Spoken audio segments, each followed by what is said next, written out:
Okay, we're back again for the third time in one day. It's been a long day. Um, I know everybody's catching up, so I will give all of you a couple weeks to watch all of these videos. It's up to you to watch them by the deadline to get your attendance and to understand what you need to do for the quiz. So this Friday we have class in person. And I will be talking about the Civil War, American Civil War, and beyond that to the end of the 19th century, I hope. We'll see how far we get, but we're going to talk about industrialization and the Civil War, at least. But we'll probably talk about a little bit of the Reconstruction, about what happens after the American Civil War is over. The most important thing is that all of us catch up. There's going to be sort of 2 weeks of material stuck into 1 week because I was sick. So quiz number 3 is going to involve from Columbus to the Civil War.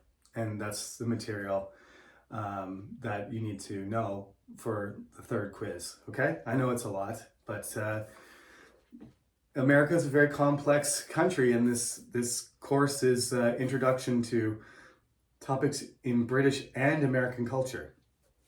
So somehow we have to fit all this in. There's only 4 weeks left. Something I need to say today is what we call we'll just call it British North America.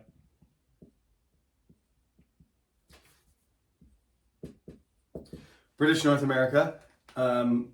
There's an act, and it comes later in the book on page 186. So this is not in this chapter. This is much later because in terms of time, Canada is created much later. But British North America really, as a complete place, only exists for, like I said, after 1763, there's about 15 years until the War of Independence starts, and then America breaks off. So British North America included the colonies, and within those colonies there were people who didn't want to separate. There was people who didn't want to be independent. We call them Loyalists, right? You may remember from a lecture before the midterm that I talked about the Royalists, the people who supported Charles and fought in the English Civil War. So I know R and L are not Korean students' favorite character or letter especially in terms of pronunciation. But there are Royalists and Loyalists, and the good thing is that they're actually, in some sense, they're related, because the Royalists fight for Charles, and the Loyalists want to remain with King George. So whether you're a Royalist or you're a Loyalist, you're on the side of the king. So opposing the Loyalists, of course, are the rebels, right? The American revolutionaries. The British would have probably characterized them more like terrorists, because they were, like I said, there's sort of a buildup of sort of complaining and then demonstrating and then protesting and then threatening violence and then actually doing violence and then damaging property and burning things and destroying things, and then full-scale war is the ultimate result over, like I said, as soon as the 7 Years' War ends, sort of the United Kingdom is in a very precarious, maybe that's not I should probably use a less specific word. They're in sort of a dangerous situation financially. They've spent too much money. It's taken a lot of energy for them to defeat France, and we call this being overextended, right? They don't. The British don't have the manpower. They don't have the money. They don't have the support from English people to continue to fight, to defend all of these territories. They've expanded. England, again, the United Kingdom is the British Isles, which is a relatively small space, and it's ruling over in a gigantic territory. And we've talked about this before when we talked about the British communication system. One of the things that the British did, and the Americans did too, is create a postal service system, right, where you deliver mail.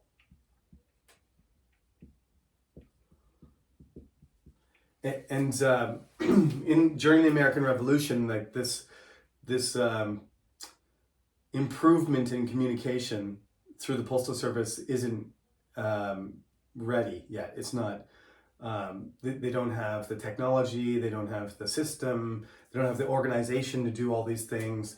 But the communication revolution, you probably haven't heard that very often. You usually hear industrial revolution. But the communication revolution is also a thing where gradually you go from, you can't talk to somebody in England for 2 months, right? So during the war, if the British government sends a message, they have to send it by ship, and it takes a month to get to America. And then if the general or the government official or the staff or whatever of the British respond, it takes another month to get back. And then so it's taking weeks and weeks, if not months and months, just to get messages back and forth, to know what's going on. Like the United Kingdom doesn't really know if they're winning or they're losing until maybe 3 or 4 weeks after a battle has already been fought. And everybody knows what's going on in America, but the English have no access to the information. So one of the things that developed steadily after, because America is such a big country, communication was really important. So the Postal Service and the British Empire started, what should I say? The correct word. They gradually took control of the area that is India, Pakistan, Bangladesh, and Myanmar. And this is called the British Raj. India became a colony, just like other places in Africa or North America or Australia.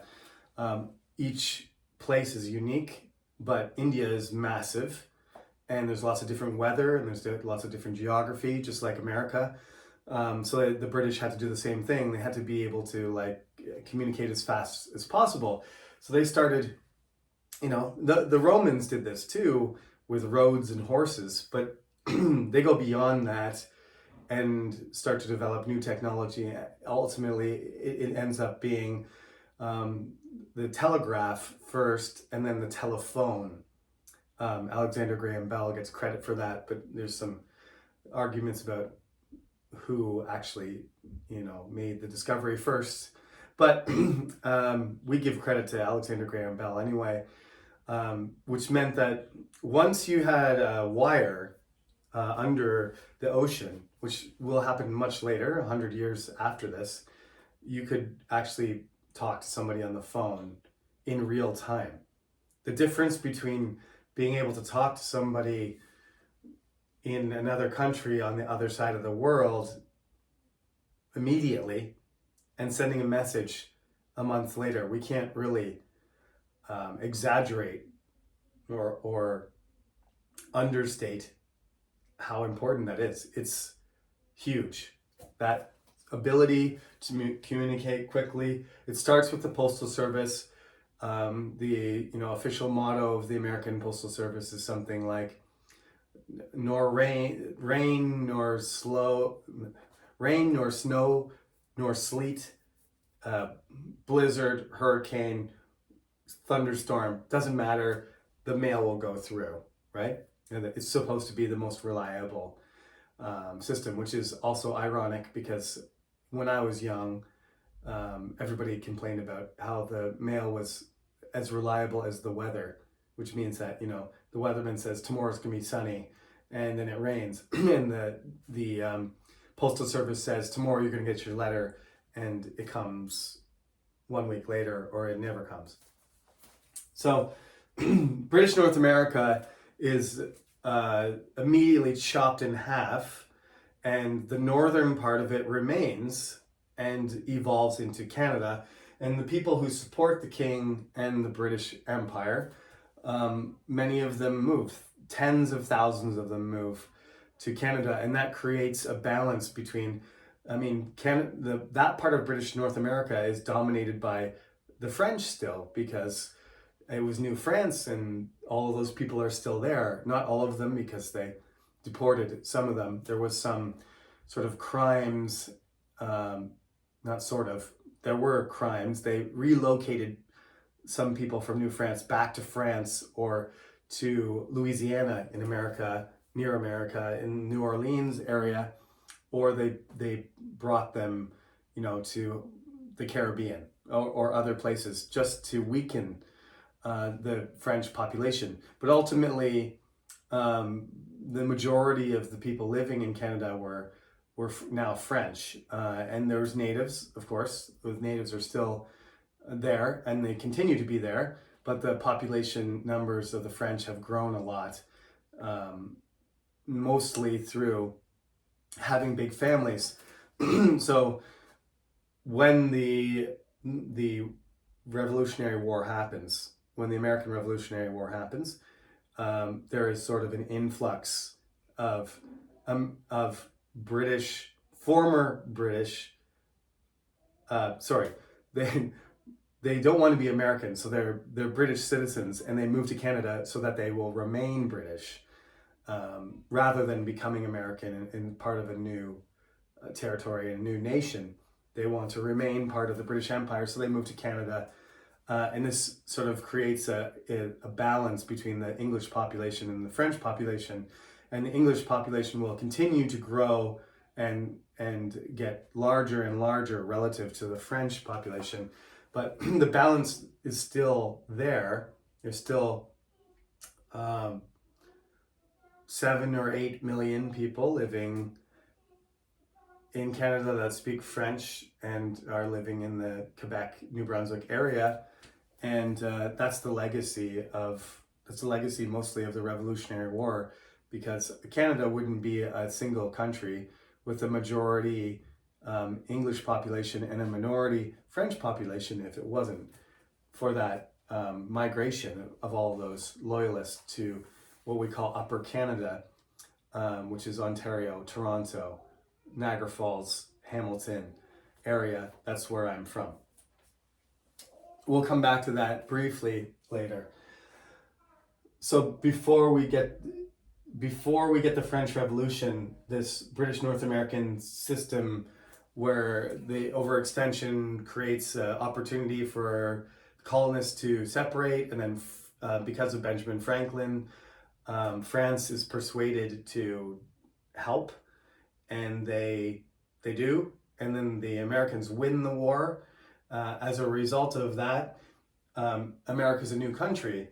In 1789, when the French Revolution happens, America has already existed for 5 or 6 years. It comes into existence actually in 1783 with the Treaty of Paris, the Second Treaty of Paris. There's quite a few treaties of Paris, actually. A pretty famous place to sign an agreement about something. But the Second Treaty of Paris in 1783 has the United Kingdom recognizing the United States of America as a country, as a separate nation. And so by the time the French Revolution breaks out, the United States is already trying to become a republic. And they're using the ideas of the French, and they're using the ideas of John Locke and of the English Civil War, of Magna Carta and everything. All of those things are being absorbed or have been absorbed by the American people, and the leaders are using these ideas to make a new nation, which is the great experiment, right? America is the great experiment because it's not 5,000 years old like China and India and 7,000 years old like Egypt or Mesopotamia. So they have to sort of take the ideas and apply them to a new country and see what works and what doesn't. And nowadays you can probably see that some of the things that they created in the beginning just haven't happened, just like other things, like any form of government, pretty much. If you study political science or philosophy even a little bit, you realize that these really intelligent people have some fantastic ideas, but when people try to apply them to a society, to a country, to a kingdom, to a big group of people in a region, it doesn't work the way they expected. So one of the greatest ironies is the fact that the Republican Party is actually the opposite of what you think the Republican Party is now. Abraham Lincoln was the first real Republican in the sense of the modern Republican Party, but of course that party is very different than the one that George W. Bush or Donald Trump or George Bush Sr. Were the leader of. They're conservative, but the Republicans in Abraham Lincoln's time, they were on the side of, economy, industry, and equality, and about the agricultural values, the virtues and liberty of the Republican Party. They were based in some Thomas Jefferson ideas, but they had moved beyond that, and one party became the Democratic Republicans, and the other party became the National Republicans. And the National Republicans are the party that evolved into the one that we see today, and the Democratic Republicans evolved into the Democrats. But on the Civil War, not to confuse you too much, but in the Civil War, the Democrats were pro-slavery, and the Republicans were anti-slavery for the most part. Not 100%. This is not how politics work, but the Emancipation Proclamation, abolition of slavery, canceling the slavery system, was a Northern Republican political platform. And the Southern Democrats opposed it, which is very ironic because the inheritors of the Democratic Republicans are the Democratic Party, which is the party Barack Obama belonged to. And he was the first African-American president. And he successfully won the nomination and then won the presidency as a member of the same party that was pro-slavery Barack Obama is a very intelligent person and very well spoken. So I'm sure he knows more about this than I do, to be honest, personally, professionally, academically. But basically, the Democratic Party and the Republican Party sort of flipped in the Great Depression. They sort of took their positions for about 100 years, and then during the 1930s, things reversed, and the Democratic Party became the party of the people, the popular party for a long time. Whereas during the 19th century, the Republican Party that Lincoln helped establish, they were the ones that were leading all the time. So it's a sort of democracy, but we'll talk about the American system towards the end of the class, just to clarify what I mean by a republican system is a sort of limited democracy where you can see that normal people don't. It's not a completely equal system. The Senate means that in American systems, there's 100 seats and there's 2 people from each state. So Alaska and Rhode Island and California and Arizona and Texas and other states, they all get the same number of senators. They each get 2. Even though California has an enormous population and geographically it's bigger than most places as a big population and lots of money. Even though that's the case, they only get the same number. They get the same number of senators as another state does, no matter the size. And that was seen in the beginning as a good thing. That big states with big populations like Virginia and New York couldn't push around the smaller populations in smaller states, just because they had a bigger population and a bigger territory. So the population of America continues to grow.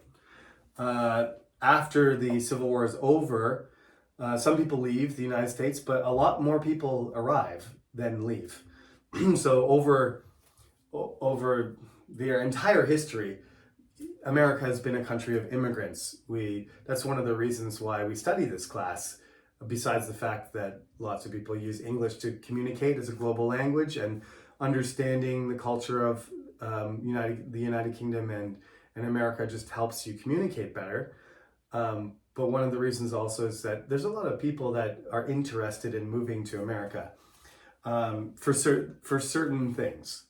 The main thing, I mean, in the past, the fact that you could go to America and be poor and have nothing and work hard and sort of improve your situation was what eventually became the American dream, right? The idea that you could go to America no matter where you're from, no matter who you are, that you could improve your situation. And there's not very many countries in the world that offer that.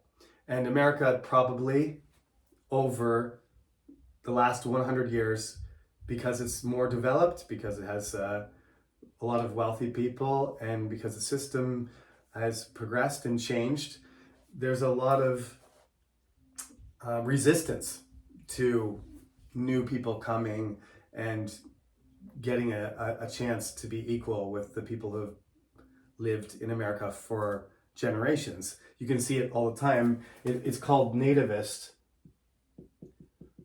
even though those people that are normally saying these things are not native people. They're behaving like native people because they've lived in America for 300 years. Their ancestors were on the first boat, right?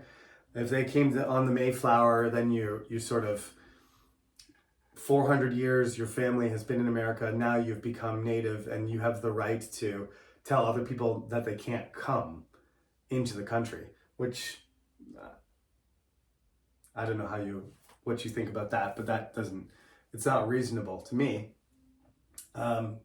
If you're an immigrant, you're an immigrant. If you moved from one place to another, you have to accept that, and to reject anybody else's claim to come in the same condition is kind of hypocritical. Though, as I said to you before, probably the worst thing that I'm going to say about American history is the fact that slavery became a social system that was accepted and reinforced by a large part.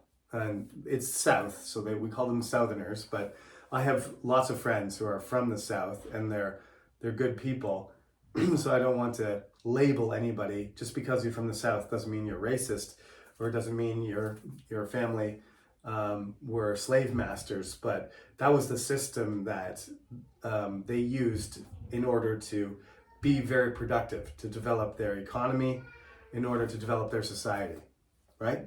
So we have to you need to read to the end of chapter 4 and take a look at especially the last 2 pages, which is a short amount.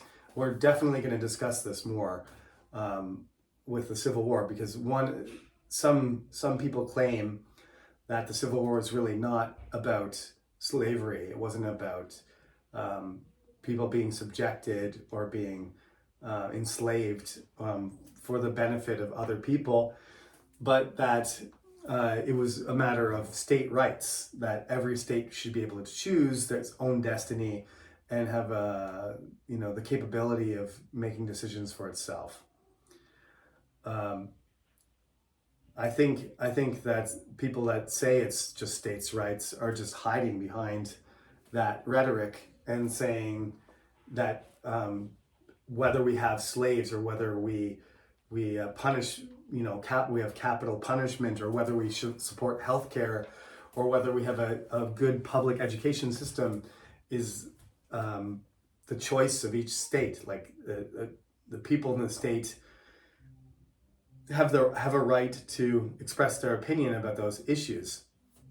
And I agree with that in principle, but in application, it sort of fails very, very badly, morally, ethically, and religiously, we might say. One of the primary influences, one of the primary drivers for this, resistance to slavery is the fact that a lot of Americans are Christian, and that it's a contradiction.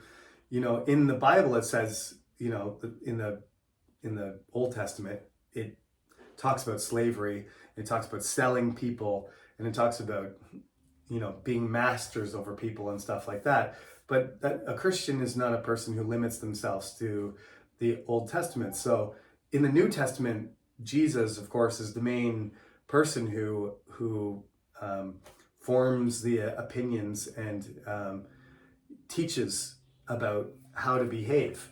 And you're not supposed to be violent. You're not supposed to take advantage of other people. You're supposed to support the poor. Jesus himself was a poor person. So he doesn't really fit into a capitalist system very well. He would probably, if he was American, he wouldn't be, he wouldn't be an aristocrat. He wouldn't be a billionaire. He wouldn't be a rich person with a company. He would be a hippie, I guess, and probably traveling around, having many people listen to him and follow him, and him talking about resisting the dominant political and economic system, because this is the best way to live your life. That's probably what would happen. So there's a lot of people who are religious who feel like enslaving other people is against their religion. And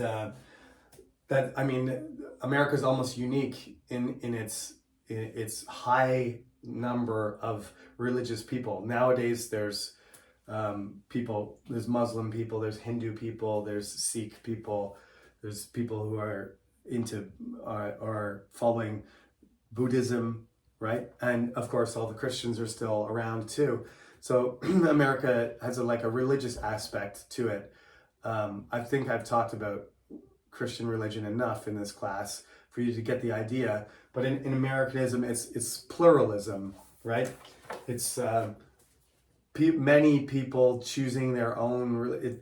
They're all, for the most part, they're Christian, various types, and then they start to create their own Christian religion. For example, the Mormons, or the Church of Jesus Christ of Latter-day Saints, the Fifth Monarchists.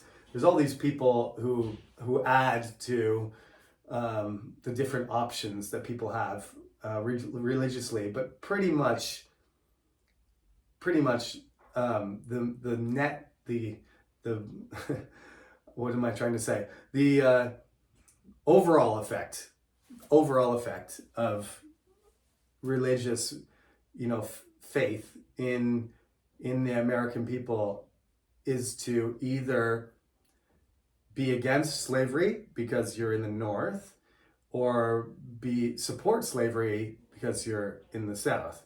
And the people in the South look for reasons to justify, because it's pretty hard. I think it's a pretty bad thing to reconcile. It's a contradiction in your own head, to take advantage of other people and to take away all their rights and then say I'm a good person.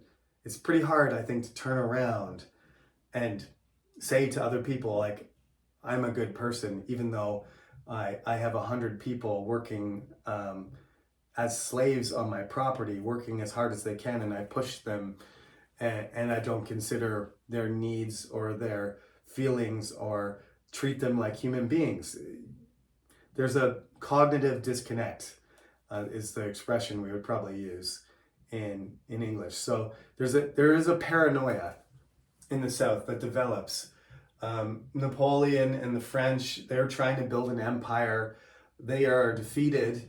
In the War of 1812 is a war that happens between the British and the Americans, and it's a disaster for the Americans. They're not ready to fight, and the British go down and burn down Washington City, which Canadians now, we claim that, even though Canada doesn't exist for another 55 years after 1812. 1867 is when Canadian Confederation happens, but we consider that a Canadian victory sometimes, because in most things Americans are dominant and have something to brag about, something to be proud of, sometimes at the expense of Canadians. But we can say, oh, but we burned down the White House.